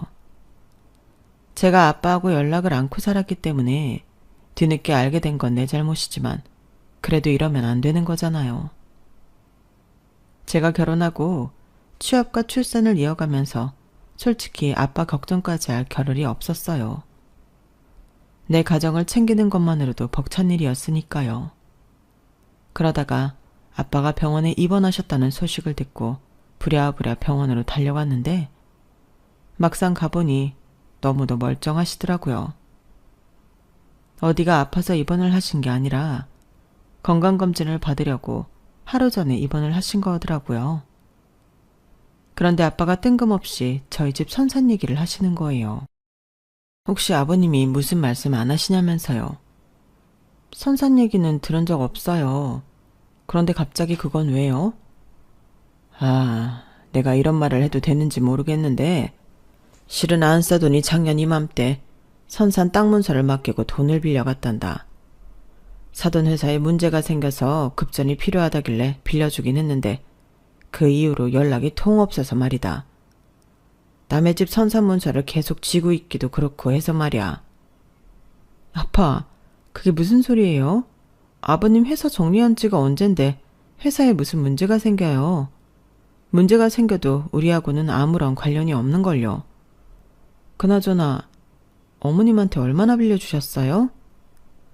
그러자 아빠가 잠시 머뭇거리더니 그동안 어머님이 저 몰래 아빠한테 돈을 빌려간 얘기를 해주셨는데 세상에 그 액수도 어이없고 빌려가면서 한 핑계도 너무 어이없어서 한숨만 나오더라고요. 어머님이 저희 아빠를 찾아가 돈을 빌리기 시작한 건 저희가 시댁을 나와 처음 신혼집을 꾸미던 그때부터였어요. 저한테 혼수가 적다고 타박하셨던 그때요. 저희 아빠를 찾아가 제가 염치 없어서 친정에 손도 못 내밀고 혼수 비용 때문에 전전긍긍하길래 자기가 대신 왔다고 하면서 혼수 비용으로 1억 5천을 받아갔다더라고요. 아버님이 해주신 아파트의 딱 절반 금액이었어요. 그 후로도 적게는 100만 원부터 많게는 수억까지 수시로 돈을 빌려가셨고 그래놓고 이자는커녕 원금도 제대로 안 갚았다는 거예요. 그러다가 작년 이맘때 선산문서를 맡기고는 3억을 빌려가셨다네요. 아니, 그 많은 돈을 다 뭐하느라 빌려간 건지 알 수도 없고 그걸 왜 우리 아빠한테 빌려갔는지 그 이유도 도무지 모르겠더라고요. 그래서 일단 이번 주 주말이 아버님 생신이라서 시댁에 가니까 그때 직접 물어보고 돈을 받아오든 하겠다고 했어요. 그리고 그 주 주말 남편은 퇴근하고 시댁으로 오기로 하고 저는 학교 시간에 맞춰 딸아이 학교에 들러 픽업을 해서 시댁으로 갔어요. 시댁에 도착해보니 아버님 혼자 집에 계시더라고요. 어머님은 백화점에 가셨다고 했고요. 그래서 준비해간 음식을 꺼내 일부는 냉장고에 넣고 갈비찜은 냄비에 옮겨 담고 있었는데 양념이 식탁에 떨어진 거예요. 그래서 식탁에 놓여있던 물티슈로 닦고 있었는데 언제 돌아오셨는지 어머님이 저를 보시고는 버럭 소리치시지 뭐예요. 야, 물티슈가 한 장에 얼만데 그걸로 식탁을 닦니? 걸레는 뒀다가 어디 쓰려고? 하여간에 요즘 애들은 돈 귀한 줄을 몰라요. 너 우리 진석이가 벌어오는 돈도 그렇게 헤프게 쓰는 거냐? 애 키우고 살림한다고 일도 그만뒀다더니 일도 안 하는 주제에 남편 월급만 축 내고 사느냐고. 어떻게 된 게 결혼한 지 10년이 넘도록 넌 나아진 게 하나도 없니? 내 아들만 불쌍하지. 이렇게 개념 없는 여자를 만나 뼈 빠지게 고생만 하고 살다니. 그 말을 듣는데 우라가 치밀어서 저도 한 소리 하고 싶었어요. 하지만 아버님 생신이라서 좋은 날 큰 소리 내지 말자 생각하곤 꾹 참았죠. 그런데 어머님 손에 명품 로고가 선명하게 찍힌 쇼핑백을 보니 생각이 달라지더라고요. 크기를 보니 지갑이나 구두는 아니고 분명 백인 것 같았어요. 저 브랜드 백이라면 최소 500만 원 이상은 할 텐데 그런 고가의 백을 턱턱 사들고 오는 사람이 고작 물티슈 한 장 썼다고 저를 낭비벽 심한 사람 취급을 하는 걸 그냥 넘길 수만은 없더라고요. 아니나 다를까 그날 어머님이 사온 백은 700만 원이 넘는 거였어요. 말로는 아버님 선물 사러 갔다고 하더니 아버님 선물은 기껏해야 3, 40만 원 하는 선글라스고 자기 걸로는 그의 20배 되는 백을 사온 거였죠. 그래놓고 누구 보고 돈 귀한 줄 모른다고 타박을 하는 건지. 그리고 저런 백을 살 돈이 있으면 우리 아빠한테 빌린 돈부터 갚아야 하는 거 아니에요? 남의 돈 빌려 쓴 사람은 고기도 숨어서 먹으라고 하던데 어쩌면 자기가 돈 빌려 쓴 사람 딸 앞에서 저렇게 당당하게 돈 쓰는 걸 보이는 건지 정말 이해가 안 됐어요. 그래서 처음엔 어머님께 조용히 선산 땅 문서에 대한 얘기를 물어볼까 했던 계획을 바꿔 아버님께 직접 말씀드리기로 했어요. 생신 케이크 커팅에 이어 식사까지 마친 뒤 저는 아버님을 모시고 서재로 들어가 제가 준비해간 종이를 건네드렸어요. 거기에는 그동안 어머님이 저희 아빠한테 받아간 돈의 내역과 아버님 명의의 선산 땅 문서에 대한 것까지 죄다 적혀 있었죠. 그걸 본 아버님은 금방이라도 얼굴이 터져버릴 것처럼 발갛게 달아올랐어요. 평소 인자하시던 아버님 모습은 온데간데 없이 사라진 그 모습에 저도 몰래 흠칫 놀라게 되더라고요. 잠시 뒤 아버님은 나직한 목소리로 조만간 이 돈은 저희 아빠를 찾아가 전해드리겠다고 하시고는 늦었으니 그만 돌아가라고 하셨어요. 그날 밤 저는 집에 돌아오자마자 남편한테 어머님이 그동안 우리 아빠를 찾아가 버린 짓에 대해 남편한테 다 털어놓았어요. 그러자 남편은 충격을 받았는지 한숨만 푹푹 쉬며 화를 참느라 무척 힘들어 보이더군요. 일단은 아버님 부탁도 있고 해서 아버님의 결정이 있기 전까지 우선 기다려보기로 했어요. 그리고 다음날 아침 어머님한테 전화가 왔는데 다짜고짜 욕설을 퍼부으시며 모든 게 제 탓이라고 화를 내시더라고요. 그래, 다 늙은 시부모 이혼시키고 나니까 이제 속이 시원하니? 너랑 니네 아빠 때문에 내 인생 개박살 나는데 어쩔 거야? 위자료도 한 푼도 못 받고 맨손으로 쫓겨나는데 너 어쩔 거냐고.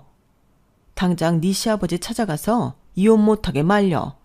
안 그러면 나도 내 아들 너한테서 뺏을 테니까. 그동안 저 몰래 저희 아빠한테 돈 뜯어간 것에 대해 미안한 마음을 갖기는커녕 이런 상황에도 모든 걸 내 탓으로 돌리고 적반하장으로 나오는 어머님을 보니 무언가 치밀었어요. 그래서 그간 참았던 말을 쏟아내버렸죠.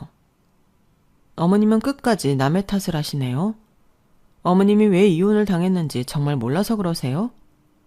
저랑 저희 아빠 사이를 이용해서 10수년간 돈 뜯어가고 그것도 모자라 아버님 선상까지 담보로 잡히신 부분이 누구신데 남의 탓을 하세요? 제가 사돈한테 돈 뜯어먹었습니까? 제가 내 남편 집안 선산 팔아먹었냐고요. 창피한 줄 아세요. 그리고 똑똑히 말씀드리는데 저희 아빠한테 빌려간 돈 그리고 혼수비 명목으로 가져간 돈까지 이달 안에 갚으세요. 안 그러면 바로 소송 들어갈 테니까요. 남의 돈이 얼마나 무서운 건지 제대로 알려드릴 테니까 앞으로 남은 인생 두 다리 뻗고 편히 살 생각 마시라고요. 결국 어머님은 아버님과 이혼을 하면서 위자료 한 푼 못 받고 집에서 쫓겨나고 말았어요. 아버님께서 어머님께 줄 위자료로 저희 아빠한테 그간 어머님이 뜯어간 돈을 갚아주셨거든요. 당장 살 곳이 없어진 어머님은 하는 수 없이 자신이 사모았던 명품백과 장신구 등을 팔아서 월세 원룸을 구하셨어요. 이후로도 몇 번이나 저희 집에 찾아와 자기 좀 받아달라고 애원을 하셨지만 그러고 싶지 않았어요. 저도 저였지만 특히 남편이 그러길 원치 않았거든요. 그러던 차에 아버님이 저희를 부르셔서 합가를 하면 어떻겠냐고 물으시더라고요. 내가 네 엄마랑 재혼을 하게 된 건 사실 진석이 너랑 정이 들어서 그랬던 거다. 너희 엄마가 우리 집 일 하겠다고 널 데리고 왔을 때 너를 보고 얼마나 놀랐는지 모른다. 죽은 내 아들을 보는 것 같았거든. 아내와 아들을 하루아침에 잃고 나서 나는 살고 싶은 마음이 없었다. 그때 너랑 네 엄마가 내 집에 오지 않았다면 나는 이 세상에 없었을지도 몰라. 그 고마움에 네 엄마가 어떤 사람인지 알면서도 참고 살았던 거다. 어차피 죽을 목숨이었던 날 살린 게 너랑 네 엄마니까 그 정도는 참고 살아야지 했던 거지. 그런데 선상까지 팔아먹었다는 소리를 듣는 순간 더는 안 되겠다는 생각이 들더구나. 거기엔 내 부모 형제뿐만 아니라 죽은 내 아들 무덤도 있으니까. 그래서 이 나이에 이혼까지 했던 건데 요즘 들어 내가 너희 엄마를 버린 건지 내가 버려진 건지 모르겠더구나. 이 커다란 집이 너무 황량해서 도무지 살고 싶은 마음에 안 들어. 너희 부부한텐 염치 없는 부탁이다만 이 집에 들어와 살면 안 되겠니? 그동안 늘 당당하고 굳건한 모습만 보이시던 아버님이 한순간에 무너져 내리신 걸 보자 저도 남편도 마음이 편치 않았어요. 아버님은 제게 있어 친정 아빠보다도 더 아빠 같은 분이셨으니까요. 그래서 남편과 상의 끝에 아버님 댁에 들어가 살게 되었어요. 아파트 생활을 하다 보니 층간소음 때문에 늘 깨끗발로 집안을 다녔던 아이는 잔디 깔린 마당도 있고 하루 종일 뛰어다녀도 뭐라고 하는 사람이 없어서 너무 좋아하더라고요. 좋은 건 저도 마찬가지였어요. 큰 집 청소하기 힘들다고 아버님이 도우미 아주머니를 불러주시기 때문에 청소 걱정 없이 살 수 있게 되었거든요. 거기다 아버님께서 용돈도 주시고 비싸서 내 돈 주고 못 사는 고가의 화장품도 턱턱 사주시니 어떻게 안 좋을 수가 있겠어요. 그 긴 세월 이 좋은 걸 누리고 살았으면서 고마운 줄 모르고 주식과 사치로 한순간에 인생 나락으로 떨어진 어머님이 안 됐다 싶으면서도 참 아둔하다는 생각도 들었어요. 있을 때 잘 하라는 말, 그거 빈말이 아니라는 걸 뒤늦게나마 어머님이 깨달으시길 바랄 뿐입니다. 지금까지 제 사연을 들어주셔서 감사합니다. 들어주신 모든 분들의 하루하루가 행복하시기를 바랍니다. 여러분, 사연 댓글에 응원과 현명한 조언 부탁드려요. 좋아요와 구독은 저에게 큰 힘이 됩니다. 오늘도 좋은 일 가득하세요.